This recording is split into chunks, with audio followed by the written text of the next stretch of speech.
उत्तर प्रदेश की एक लोकसभा सीट जहां भाजपा ने अपने गठबंधन के साथ ही निषाद पार्टी के परिवार के एक सदस्य को अपने सिंबल से 2019 में लोकसभा भेजा और 24 में फिर अपने ही सिंबल पर उसे लोकसभा का प्रत्याशी घोषित कर दिया।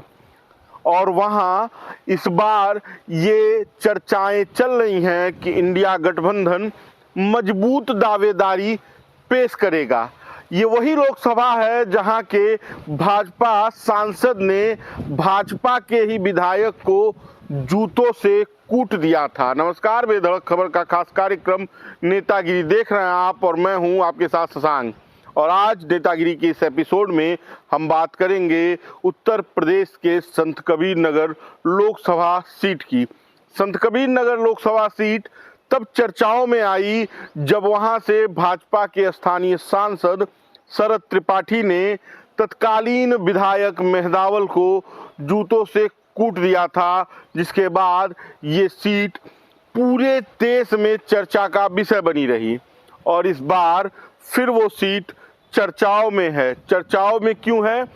चर्चाओं में इसलिए है कि पूर्वांचल के सबसे बड़े बाहुबली राजनीतिक परिवार का भी उस सीट पर वर्चस्व रहा है।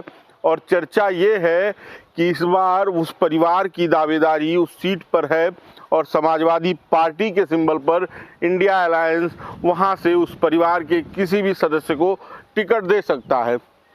अभी भी वहां पर भारतीय जनता पार्टी का कब्जा है। भारतीय जनता पार्टी के गठबंधन में जो निषाद पार्टी है, निषाद पार्टी के राष्ट्रीय अध्यक्ष संजय निषाद के पुत्र प्रवीण निषाद, जो कभी सपा के सिंबल पर गोरखपुर में उपचुनाव जीते थे, वो 19 में वहां से चुनाव लड़े भाजपा के सिंबल पर और सांसद बने। फिर 24 में भाजपा ने उन पर पूरा दोबारा भरोसा किया है और उन्हें वहां से टिकट दे दिया है। संत कबीर नगर से प्रवीण निषाद इस बार भी भारतीय जनता पार्टी के सिंबल पर लड़ रहे हैं, न कि अपनी पार्टी के सिंबल निषाद पार्टी के सिंबल भोजन भरी थाली से लड़ रहे हैं। उनका इस बार जो चुनाव चिन्ह संत कबीर नगर में होगा वो दोबारा भाजपा का कमल का फूल ही होगा। और उनके विरोध में ये चर्चा है कि सपा विनय शंकर तिवारी या भीष्म शंकर तिवारी उर्फ कुशल त्रिपाठी को चुनाव लड़ा सकती है, जो वहां से पूर्व सांसद रहे हैं।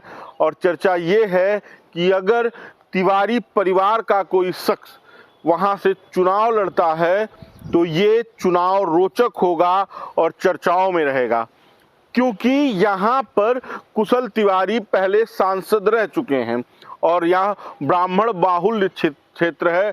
यहाँ पर ब्राह्मणों का एक मुश्त वोट पड़ता है और वो अक्सर ब्राह्मणों के ही साथ जाता है।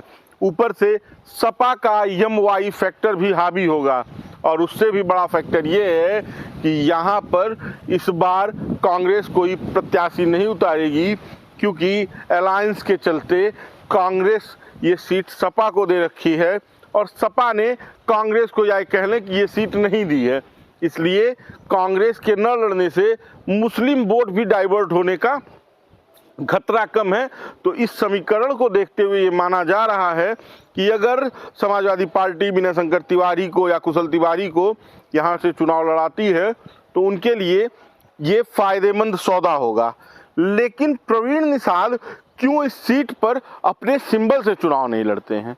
क्या डर है कि प्रवीण निषाद नेता तो निषाद पार्टी के हैं, सिंबल तो भोजन भरी थाली है, लेकिन वो प्रत्याशी भारतीय जनता पार्टी के बन जाते हैं। ऐसी तमाम सीटों पर भारतीय जनता पार्टी अपने प्रत्याशियों को जहां चुनाव लड़ाती है वहां पे वो दूसरे दल के अगर प्रत्याशी है तो अपने सिंबल पर चुनाव लड़ाती है, और अगर अपने दल का प्रत्याशी है तो उनके सिंबल पर चुनाव लड़ा देती है। निषाद पार्टी के जो मुख्य 3 बड़े नेता हैं और जो सदन पहुंचे हैं वो तीनों भाजपा के ही सिंबल पर है। निषाद पार्टी के राष्ट्रीय अध्यक्ष संजय निषाद भी भाजपा के एमएलसी हैं। उनके बड़े बेटे प्रवीण निषाद अभी सांसद हैं संत कबीर नगर से, वो भी भाजपा के सांसद हैं। और उनके छोटे बेटे श्रवण निषाद जो चौरी चौरा गोरखपुर की क्रांतिकारी धरती चौरी चौरा से विधायक हैं, वो भी भाजपा के सिंबल पर हैं। ये तीनों लोग भोजन भरी थाली के सिंबल से विधायक नहीं हैं। तो अब ये चर्चाओं का दौर है और ये चर्चाएं हैं कि संत कबीर नगर का मुकाबला बड़ा ही रोचक होगा। बाकी का देखना होगा कि कितना रोचक मुकाबला होगा। आप बेधड़क खबर देखते रहिए, इस वीडियो को शेयर कीजिए और आपकी क्या राय है हमें कमेंट बॉक्स में दीजिए। धन्यवाद।